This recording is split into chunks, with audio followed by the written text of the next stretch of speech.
is there a dua for barakah in time? What a great question.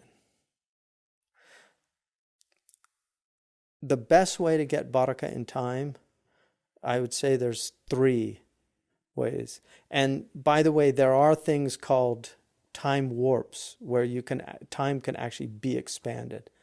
And this is undeniable for anybody that has been to Medina and experienced a day in Medina, which is not like a day anywhere else in the world. And I would argue in Mauritania, my own experience of time really slowed down when I was in the desert in Mauritania. A year there is like 3 or 4 years somewhere else. So barakah in time is very real, what you accomplish in your time. I think in some ways California probably has the least barakah of time because everything's here in nanoseconds and it's just very fast. My father told me once that you get to a certain point in life and every 15 minutes it's breakfast. So time does speed up. And we want to get the best of our time. So the way, there's one of the great scholars, Ibrahim ibn Abd al-Wahhad al-Maqdisi, he told one of his students, Diya al-Maqdisi, he asked him, how can I benefit from my time? And he said, أكثر من قراءة القرآن. He said, read more Quran. He said, the more Quran you read, the more barakah will be in your time. And so it's, when we read about the Salaf, they all read a great deal of Quran. And so also the werd in the morning, even if you do a short one, it's very important to have a consistent practice. Those will give you more barakah. Also the du'as of Allahumma barak lana fima razaqtana. Right? So that asking for barakah, because time is rizq. So put barakah in the rizq of our time. There are many du'as about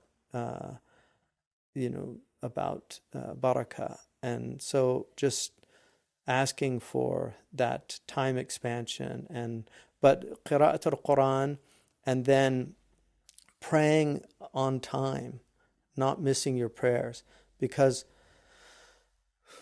the Sayyidina Umar and the Muwatta begins with the hadith of the awqat of salah. And it's very interesting that Imam Malik began his book with the hadith about the prayer times. And Sayyidina Umar sent a letter out. This is in the Muwatta. He sent a letter out to all the governors.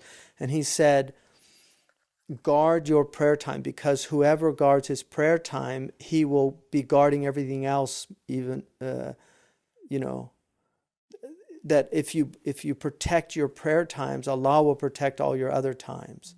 So it's very important to have your prayer times on time. And then the third thing, so a lot of Quran, making sure that you're praying on time. And then the third thing is getting up early. The Prophet ﷺ said, my ummah was blessed in the early part of the day. And anybody who knows this, if you stay up after Fajr, you will look at the clock and it'll be like 10 o'clock and you'll feel like you've had a whole day. Whereas if you sleep after that time, which is in our tradition is called Nawm al-Nadama, the remorseful sleep. If you sleep after that time, what you'll find is you get up at 8 or 9, and then before you know it, it's 3 or 4 o'clock. And then the day's over. And this is something everybody has experienced. So those are the ways to get barakah in time. Wallahu a'lam. How about when you have the time, but your brain is overwhelmed and can't take anything in? That's a problem, because we all feel that. Just recreation is very important. Taking walks is important. When you feel that way, just go and take some time. Also, just being in nature, what the Japanese call forest bathing. Just going out into nature. Nature will rejuvenate just by the experience of being in a natural environment. It will rejuvenate your spirits. Also, just maintaining good health, like exercising and eating well, is very important. So brain fog is real, and one of the ways to to do that. Real study is very tiring. It really can exhaust you. It's invigorating and it's tiring like exercise. So you need breaks from that time. روحوا قلوبكم ساعة ساعة. Ibn Abbas's advice was to give your heart some repose from time to time. And that's why he used to, when they studied tafsir, he would say, Hatu dawaween, bring the poetry. Let's hear some poetry. So they would relax from that intensity of study to something that's more enjoyable. And that's why literature is very important, to read things that are edifying, but they're also enjoyable.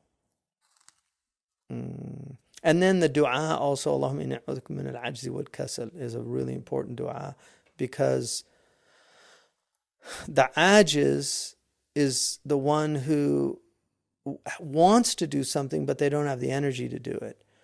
The kaslan is the one who has the energy but doesn't want to do it. So the Prophet sought refuge from both states, from laziness but also from incapacity.